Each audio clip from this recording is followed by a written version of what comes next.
My name is Alexander FARANPOJO mni. Today I want to welcome you specially to this podcast tagged Impact Talk and Do.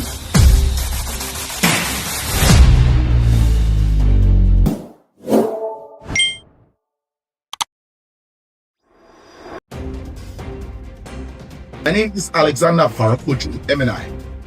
Today I want to welcome you specially to this podcast tagged Impact Talk and Do.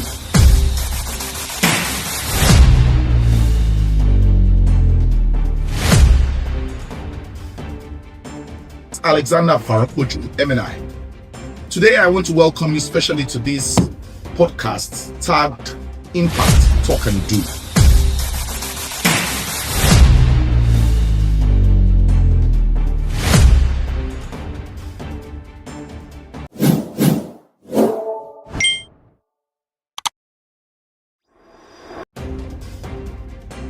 Talk and Do.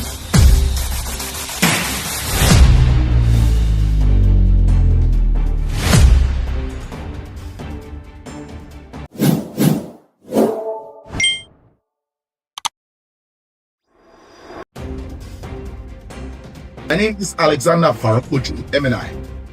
Today I want to welcome you specially to this podcast tagged Impact Talk and Do.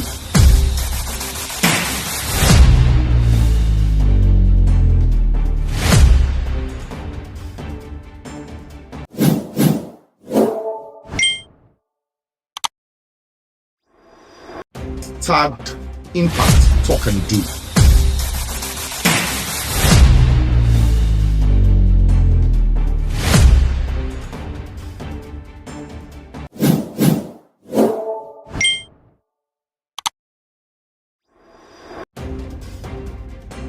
My name is Alexander FARANPOJO mni. Today I want to welcome you specially to this podcast tagged Impact Talk and Do.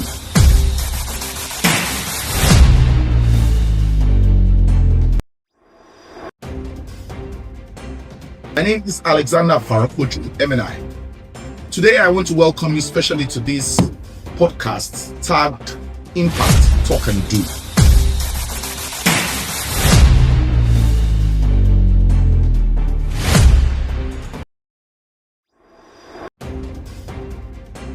My name is Alexander FARANPOJO mni. Today I want to welcome you specially to this podcast tagged Impact Talk and Do.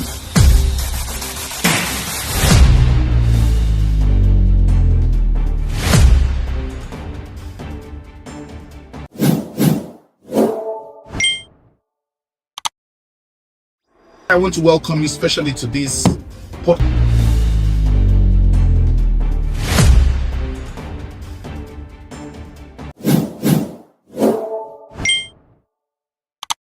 Today I want to welcome you specially to this podcast tagged Impact Talk and Do.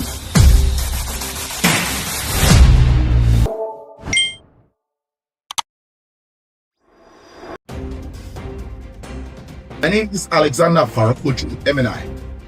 Today I want to welcome you specially to this podcast tagged Impact Talk and Do.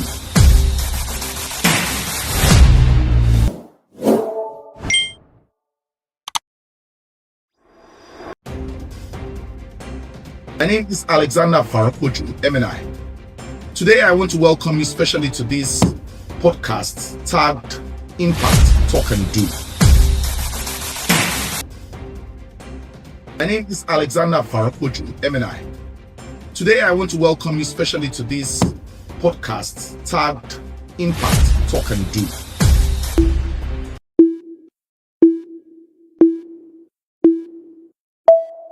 Hello there. I am Alexander FARANPOJO mni to accept responsibility for our country.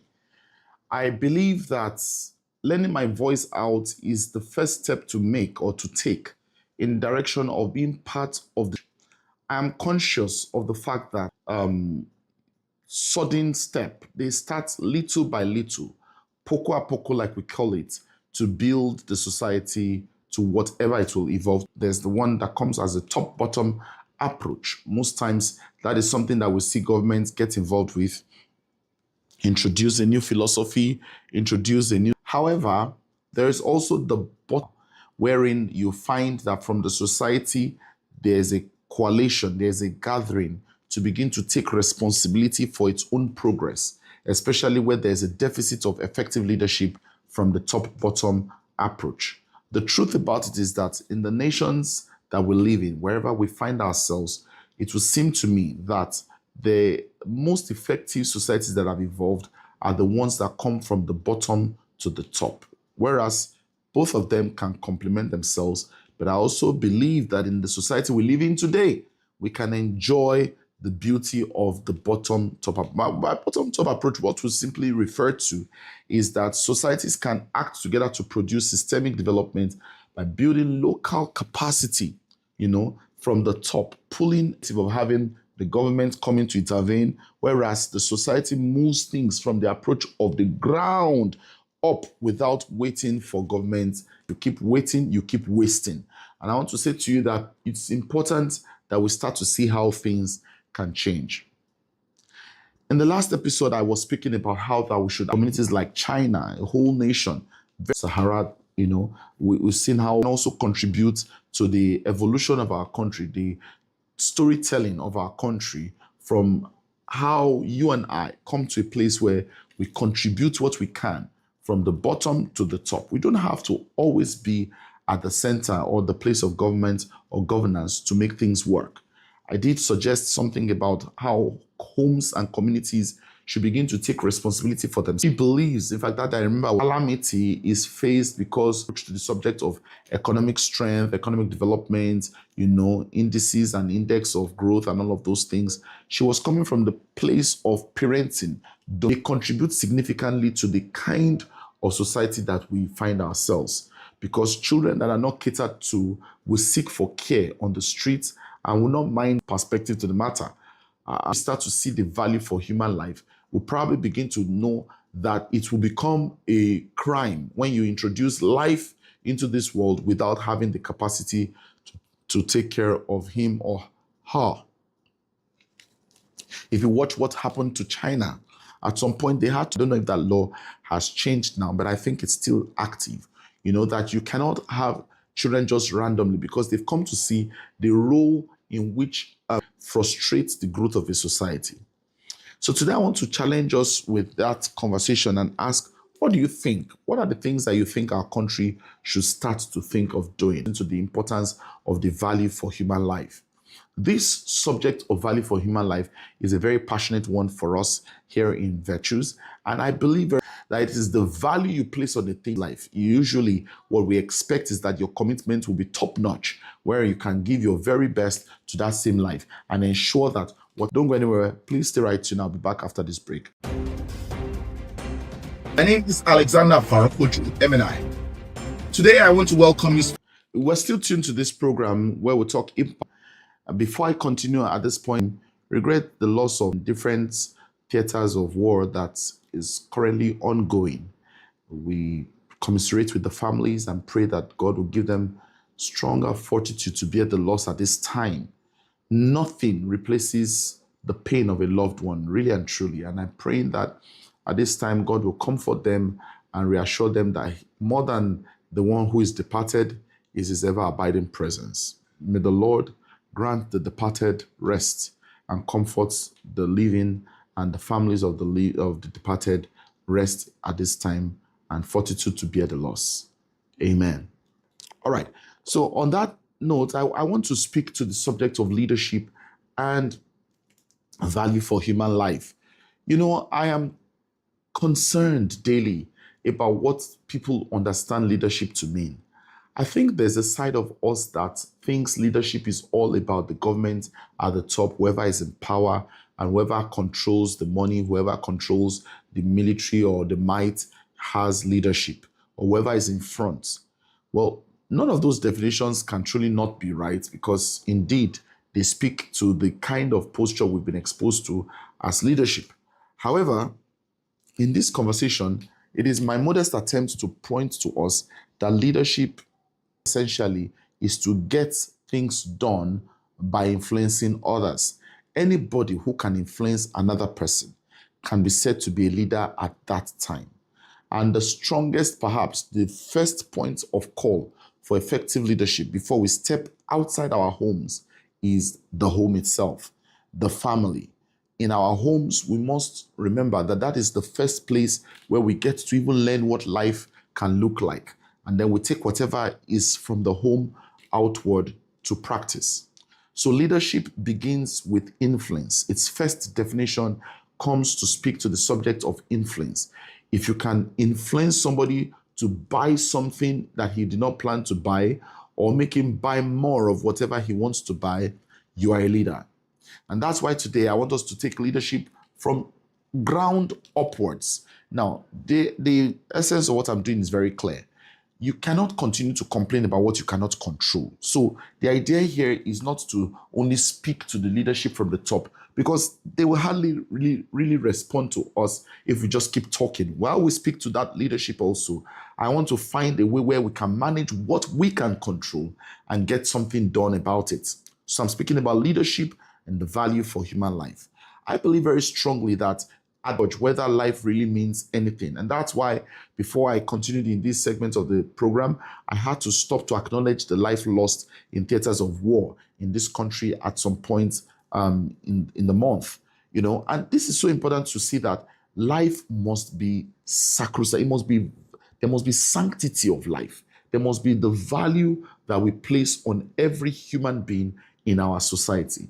While I know that the government should do this, the government should do that, I want to ask you, do you put value on the life around you, in your society, on your street, even in your home? What value do you place on the life that God has given to you? Let me help you remember to this. You see, the beauty of this society that we are in is when purpose finds its expression. And hidden in every person is purpose. You see, someone once said that the most treasured ground ever is the graveyard, because in that graveyard were songs, were discoveries that were never written or never published, things that ought to be that never was, people who have died with their hidden potentials that we will never get to know. Some people think that people are too many on the earth. That's not exactly true.